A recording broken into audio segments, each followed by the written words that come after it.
Back at Miller Motorsports Park in Tooele, Utah. Coverage of the Playboy Mazda MX-5 Cup. Part of the SunrichGourmet.com 1000 weekend with Elliott Forbes Robinson. I'm Rick Benjamin. 9 laps on the board, working lap 10. Leaders battling hard here. Scoring top of your screen. Keep track of where your favorite driver runs. Brad Rampelberg got the lead from Aaron Malkasian a couple of laps ago. That blue and white car, Rampelberg still there. Malkasian staying right with him, Elliott. 2 car lengths back.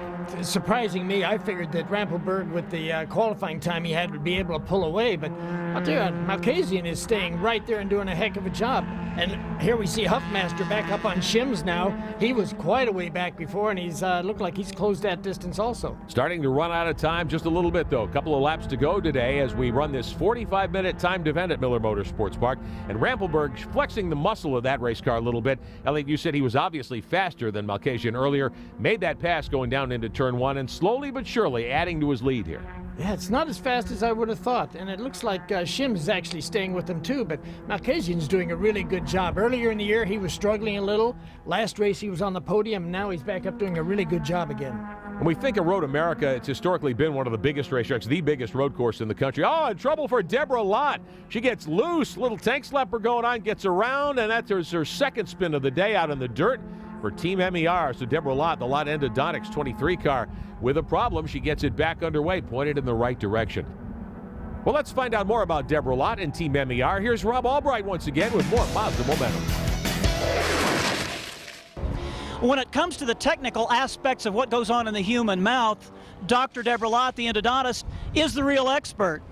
How are your skills when it comes to working under the hood of the race car?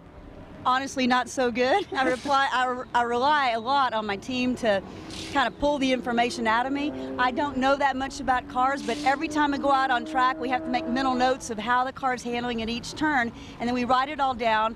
You know, if the car's loose here, not, and then our team engineer, Mark Miller, kind of takes over from here. Well, let's talk to Mark for a second. Mark, tell us what kinds of adjustments can be made. When Deborah tells you what this race car is doing, she comes in, how are you making changes on it? Well, usually we come with a base setup. The team out of our shop in Dallas-Fort Worth does a great job with a baseline setup, and then we rely on the driver to provide us as much feedback as possible from session to session, and from that we'll make small changes. And we'll either have to roll it up on the scales to make bigger changes, or rely on the shock absorber adjustments and the ride height adjustments to make those changes to make it more comfortable for the driver. Well, if I needed some dental work done, I'd probably go to Dr. Lott, but if I need some work done on my race car, it's going to be Dr. Miller.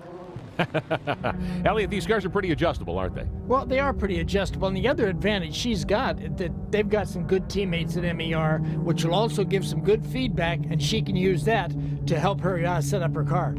Checking in on the battle for 11th here as the laps wind down. Tim Buck and Scott Tucker in that white 30 car nose to tail. Buck had run a little higher up in the rankings earlier, Elliott. He's fallen off the pace just a bit. Well, he is, and you can see that Allison Malkasian's got away from him, and he has to make that back up again because Malkasian's going very good. Meantime, the battle for third rages on. Ryan Shims in the Airco car number 81. Robert Huffmaster in the Huffmaster Company 27 started on the outside pole.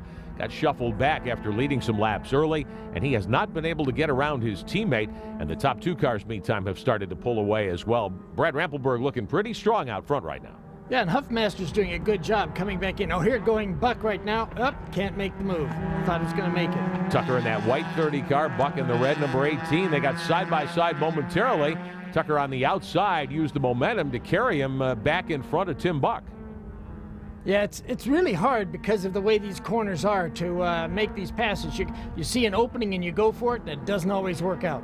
Well, Brad Rampelberg has had things work out nicely for him so far. He got the lead from Aaron Malkasian a little while ago. Let's find out more from pit road. Back to Rob. Tony Silva, you're smiling again, but boy, your driver cannot shake that pesky Malkasian. No, R is really tricky. He's hard to get rid of, but Brad can hold his own. He's been here before. He can do it. We just got to keep him calm and concentrating and not, lose track of what he's got to do. Ara's big concern was not having a drafting partner. That's become inconsequential as your driver and his driver will appear to settle this thing just mano a mano. Exactly right. That's what they'll do.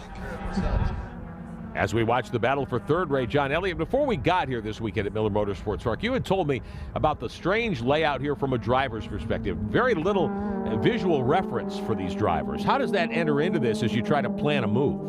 Well, actual fact, you have to remember the corners because there's not a lot you can sit here and say, come to it, know where you are because of the fact that you see a terrain board, a tree, uphill or something like that. This, you actually have to memorize the track and know where you're going to be next because you can't see it. And with 23 corners, that's an awful lot to keep in mind. Well, it is for me. I know that. but it is. There's a lot going on here. Well, the battle rages for the lead. A good battle for third as well. We'll be back for the final few laps at Miller.